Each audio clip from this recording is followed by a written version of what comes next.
Hi everybody. I hope I'm doing this right. Welcome to Satsang. And if you're there, let me know. This is the first time that I am leading and hosting our Satsang community without my amazing students with me who usually push the buttons and make sure everything's working. So if you're there, chime in. If you're watching this later, I hope you decide to connect and make comments too. I'm Dr. George, Heather George. If you have not met me and are deciding to check in for the first time, and I'm getting a few messages there, so I know some people are joining in. I think it's 7 o'clock. I want to start tonight with a few thank yous and a few blessings because I'm in Nashville. I actually just landed. I've been driving all day and I pulled into a parking lot and you can tell that it's dark here. I haven't even plugged into any electricity. I'm probably not going to. Even though I'm in the middle of a big city, I'm going to sleep off the grid in my camper tonight, and I'm here to do a training which I'll tell you a little bit about. But so I'm feeling grounded, but just know I've just driven 9 hours nonstop and landed less than 15 minutes ago to join you guys tonight. So my thank yous are and blessings. First of all, 2 of my main patient students who have been calling me to task as not just a doctor but a teacher, and helping to grow the Lotus Way and grow the services that we're offering. We're really instrumental today in our community in not only helping us get here, but a few different ways. Melissa, who is a healer in so many rights, including as a doula, got called in today. One of her students' waters broke, so hopefully she's helping usher a sweet new life into our community and into our world. So I'd like everybody to just say blessings for Melissa and for that mama and baby. And we're holding you guys, and know that that baby and mama have a really amazing healer supporting them. So that's where Melissa is this evening. And because I wasn't in Morgantown and Melissa had a baby to deliver, the amazing and wonderful Chase Hasten hosted and guided Yoga Nidra tonight at the Mind Body Center. And a few new people showed up at class tonight, so I know Melissa and I are both sad that we didn't get to meet the new members of that community and people who came to Yoga Nidra this evening, but so glad Chase was there and able to guide, so I wanted to thank him. And then, of course, thank all of you, everybody who's starting to come together within and around the Lotus Way. And this time once a week, where hopefully no matter where I am, if I'm able, I'm going to get online and hold space for our community as it's growing. And so we're kind of picking Wednesday nights, 7 o'clock Eastern Standard Time. We'll see if that sticks, but for right now, for everybody all over the world, wherever you are, whatever you're doing, if you are starting to connect in with any of the programs and services that we are offering as a community, that I'm offering as a teacher and doctor, this is a time where I want us to be able to all come together and connect and be interactive. So we will learn to use technology as we go. And I want to feel like everybody can participate. I want to see all the hearts popping up and the comments popping up and feel where everybody's coming from, and love that after this live recording that it's up all week until we meet next week. So anybody who can't make it on Wednesday nights can join us throughout the week and get connected in that way. So please participate, please, in whatever ways you feel called. Just let us know as a community that you're connecting in as we grow, because that is what this community is going to grow based on, is how we can support each other and how we can connect more with each other. Okay, so that's that, and I wanted to tell you why I'm in Nashville, because it's relevant to our community. I'm down here right now to do a training to become nationally certified to train non-licensed acupuncturists who are licensed healthcare providers, MDs, nurses, NDs, chiropractors, social workers, psychotherapists, etc., on an addiction protocol, an addiction treatment protocol that is also used for trauma, PTSD, and in crisis intervention. And it is also the protocol that I have been using on Wednesdays in Yoga Nidra, ear acupuncture protocol. I am getting certified to do this for several different reasons, and I'll talk more about that in some blog posts and on the website. But for any of you who are interested in learning about this, we'll be starting to offer trainings, and we'll be offering community services for trauma and addiction treatment, which is very, very needed and important, not only in West Virginia, where we have some of the highest opioid addiction rates in the country, but where addiction is something that is affecting so many of us. And that's a big thing that I decided to talk about with you guys tonight. Before we talk about that, because it's sort of the theme of my weekend and what I'm holding space for, and a big part of the community service that the Lotus Way is going to support, I wanted to talk about another really exciting thing that I want to thank Melissa for doing while she's being a mama and taking care of her students and helping a mommy have a baby tonight. She's also been busy this week starting to overhaul our website. So if you guys want to get on there and start checking it out, we've got a long way to go, but you'll see it taking shape in the next week or two. And at least right now, what is on there are the new pages for all the different programs, educational programs that we're going to start offering. One of which is acupuncture detox specialists and community services around addiction and trauma care. So we are going to be doing certified trainings for healthcare professionals in those fields, as well as community services, and providing a lot of information and resources there. Then the other 3 programs that we're launching, very, very excited to be working with the amazing Erica Lawrenson. She is a psychotherapist and a yogini extraordinaire, also born and raised in West Virginia, and I met her in my ashram in Portland, and I could talk forever about how phenomenal this amazing woman is. She is joining the Lotus Way to help us launch our first official yoga teacher training program, and that is going to start this spring. Very exciting, and means we are very busy right now, but you can get online and start finding information about that if any of you are interested, whether you are just starting out on your path as a yogi or you are an experienced practitioner or teacher. This is going to be a really phenomenal, special, heart-centered program that Erica and I are designing. The other program that we are doing, we've been talking a little about, is the Yoga Health Educator and Therapist program. That is an over 800-hour program, and part of the requirements to become a yoga therapist are to be already have some experience in training as a yoga teacher. So we will be providing that if you don't have that, and then we're doing this advanced practice and training and programs, so you can get online and look at that. I won't talk too much more about that. And then the 4th category of educational services that we're providing, and just so you know, a lot of these are for people who are just getting interested in becoming a healthcare provider, and are really great for people in any field of healthcare that want to add continuing education or specializations to your field. The last program is on the endocannabinoid system and cannabis, and far beyond cannabis, and from a natural medical perspective. We're going to be doing a board certification for endocannabinology cannabis healthcare educators.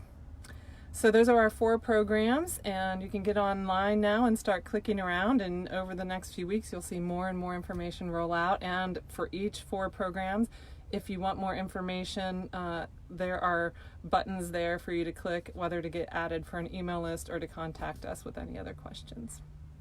So, okay, that's kind of the new and exciting news for the Lotus Way. And now I want to come back to addiction for a few minutes tonight. And before any of you guys decide, click, I don't need to hear about addiction, I want to ask a question. Or maybe some of you are turning up the volume. Whatever camp you're in with this subject, where I want to start tonight is with a really strong belief that every single one of us most likely could benefit from not only the talk I'm giving tonight, but from the work that we are doing as a community around this subject. And if you are not and have never been an addict of anything, that's amazing. And in our culture becoming more and more rare because there are so many things pulling at us, distracting us, drawing our attention in addictive patterns, whether there's substances or behaviors. So it's really hard to get away from addiction in our culture. And even if you personally have managed to successfully avoid all of the ways we can each become addicts, most of us have personal experiences, whether in our childhood, growing up, or right now, with people that we care very much about that are struggling with it. And so it's imperative, I believe, for us as a community to come together around this subject that is very vulnerable to talk about on personal levels, on professional levels. It's a challenge for anyone navigating, helping people with these issues. And I have a really strong belief that almost every single one of us is dealing with addiction and or enabling or both in our lives and can all use support. So the Lotus Way has not unique in that I have been immersed in these kind of practices both for personal reasons and professional reasons for decades. So I feel very connected into a lot of amazing resources and systems that address these, I think, in really beautiful ways. However, I wanted to talk tonight about some of the challenges in some of our systems and what is often missing, that both leads us onto these paths where we end up with addictive patterns and enabling patterns. And then ultimately, the things that are missing that lead us into that are the things that we need that will help us heal. And the amazing part of this is the NADA protocol. The protocol, if you've been to our Wednesday night yoga nidra class, I've been putting 5 needles in most people's ears most weeks. We don't do it all the time, and sometimes we just do no needles with yoga nidra, which is also, of course, amazing and magical. But the reason I've been putting these 5 needles in people's ears, and I've been doing this for many years as an acupuncturist now, is because it's a very simple, very powerful protocol that has been embraced by modern science. And a lot of empirical evidence has come forth over the last couple decades around this protocol, to the point now that it's being used widely in the U.S. military and in military around the world, both for addiction and trauma recovery. And I bring it up because those 5 points, all of which have, obviously each is dealing with something that synergistically, when they're put together, is quite powerful. But they all have one thing in common, and one of those points in particular literally named for that thing that they have in common, and that is spirit. In order to treat trauma, in order to treat addiction, and even taking steps back, some of the reasons we end up with addiction or are struggling post-trauma is because we have not possibly had this aspect of ourselves nurtured and cultivated to a point where that spiritual, energetic mechanism has been developed and strengthened to be able to help us navigate life, help us navigate things that would otherwise become addictive, help us navigate through trauma. Our systems go to the physical area, and that's real and it's important. Physical addiction is real. Trauma has huge impacts. Whether you have a physical trauma or an emotional trauma, they are going to affect us physically. And so we absolutely need attention to our physical being in these situations. Mental and emotional. There's obviously components of everything. Most people, even the mind body, is now being accepted by science, by modern medicine, as being integrally connected. We can't separate them anymore. We also can't separate spirit out of anything. And when we do, and we do it early in life with kids, and we do it often, even people who have spiritual practices, we still can kind of fall prey to getting in some situations where we just focus on the physical, mental or spiritual, or mental, emotional.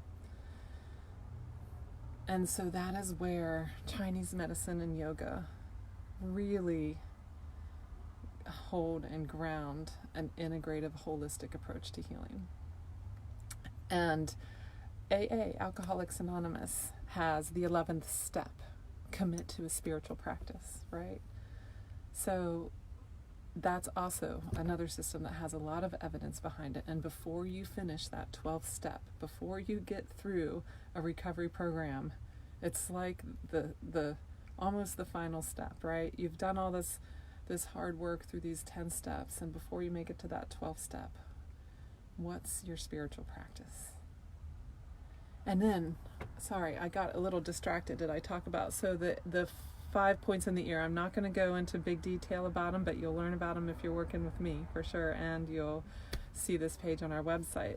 But one of those points is right here. Okay, so if you're watching this right now and you can see, this is called the triangular fossa. There's a little dent that's a little triangle in most of our ears.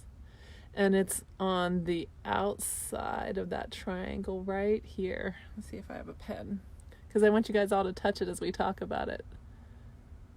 Right in here. This point is called Shen Men.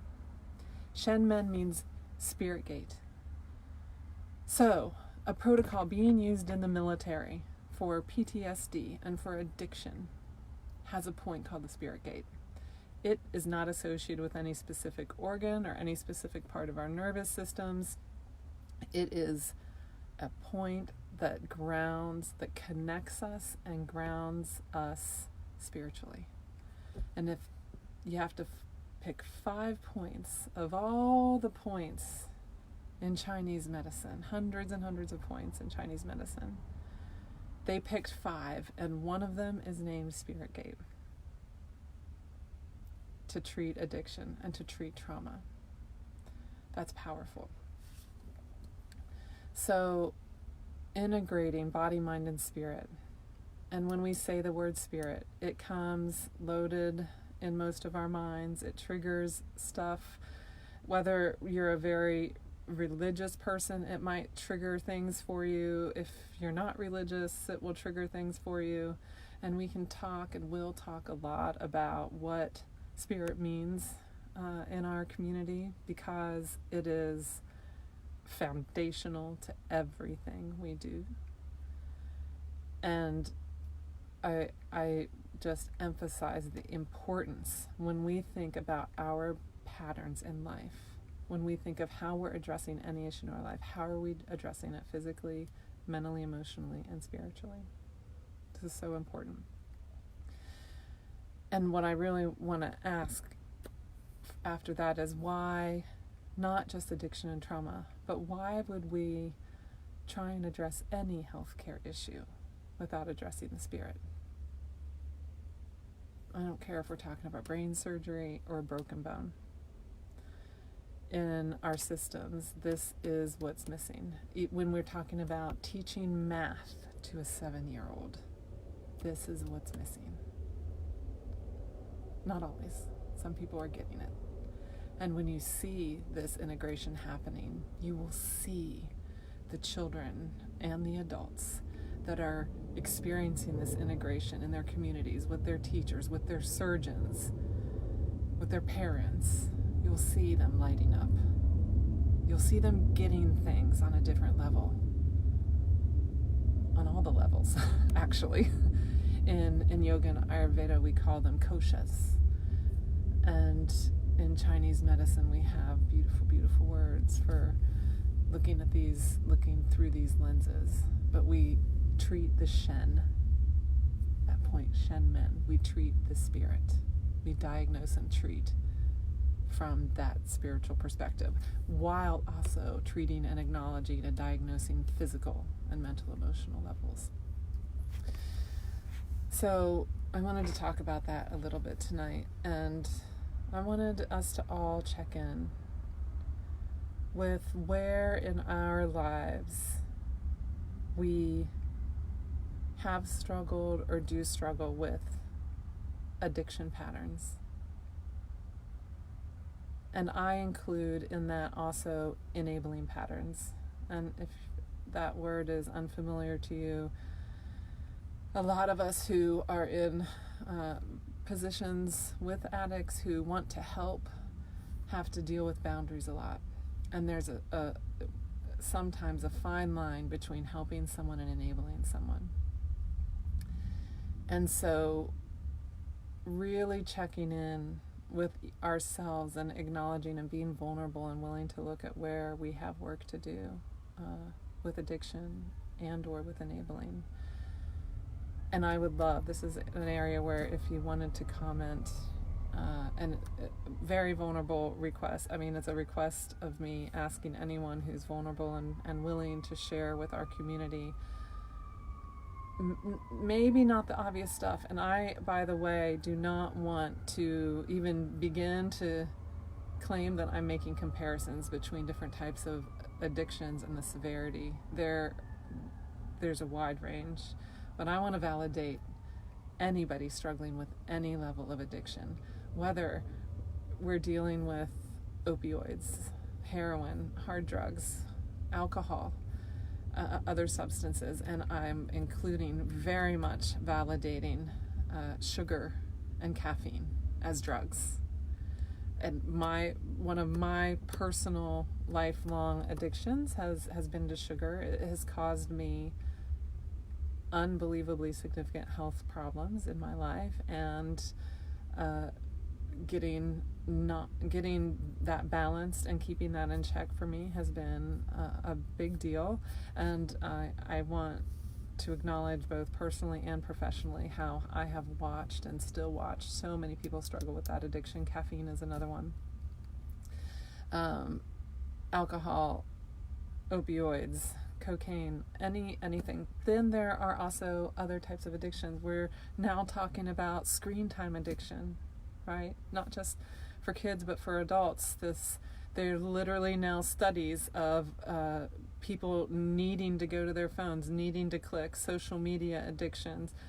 And these are real. They're real. They have very physical components, psychological, emotional components, and there's a spiritual aspect to these addictions. So if any of you on here, whether you're live or later, wanted to chime in and comment about things that you're dealing with and ways that you're dealing with them that integrate spirit into how you address this stuff, we would all appreciate it, and I would love to hear from you. And I just want to support the supporters as well. if you're one or both, addict or a supporter, and navigating, am I supporting or enabling? This is another real big area where we can look at ourselves physically, mentally, emotionally, and spiritually, and how we're showing up in life to address and handle addiction and healthy boundaries. It's another really important area to look at. So those are the things I wanted to bring up tonight, and I know it's mostly because I'm going to wake up tomorrow and go spend 4 days steeped in it, and then bring that home and onto the Lotus Way and be supporting you all in as many ways as I can with that. So I thought that would be a good topic for us to launch tonight with and talk about this evening. And I wanted to end tonight with a little bit of a meditation. For those of you who would like to sit with me for a few moments, and I want to see if, I'm not sure I can even see the time, so I don't have a way to keep track of the time right now, but if you're still with us, thank you very much. And I love to call us into getting into a comfortable place. And that was kind of maybe heavy talk to lead into this, but the point of that heavy talk is the spiritual practices, right? So this is it. Right now we can sit down and do something that helps cultivate this mechanism in us, that helps literally fill these spaces in our body, not just with breath, and certainly not just with cerebral concepts and thoughts. Those will float around as we meditate. They'll come and go. We actually want to not focus on them and let them come and go, and just focus on a calm stillness and inviting in a connection deep down into the earth, a connection moving through our body, this unbelievable, still yet understood aspect that animates us, and connect that in to these higher chakras, to these higher centers beyond the mind, and just spend a few minutes together holding space tonight together. So getting comfortable wherever you are, and thinking about if you maybe want to join us on Wednesday nights and having a cup of tea and sitting down and chiming in on whatever topics we're talking about. And then we'll sit sometimes, we'll sing sometimes. Tonight I thought just a little bit of time sitting quietly. I have my mala, and so I'm going to do a very simple mantra, Om Namah Shivaya. If you don't know what that is, feel free to comment here and we'll talk about it through our thread. It's a beautiful, simple mantra, just honoring that which is the source of all things, creation, destruction, this non-stop respiratory experience of life. Om Namah Shivaya. So you're welcome to chant this quietly to yourself. Anything you want to do for about 10 minutes. Just going to sit together, making sure that you're seated evenly, your spine is straight, chin is slightly up so that you have good circulation. Breathing in and out of your nose. And just drop in.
Om Namah Shivaya.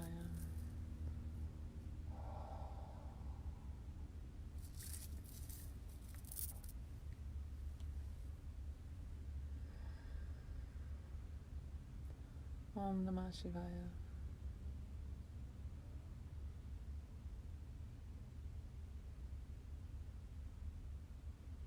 Thank you for dropping into this space with me, for taking this time.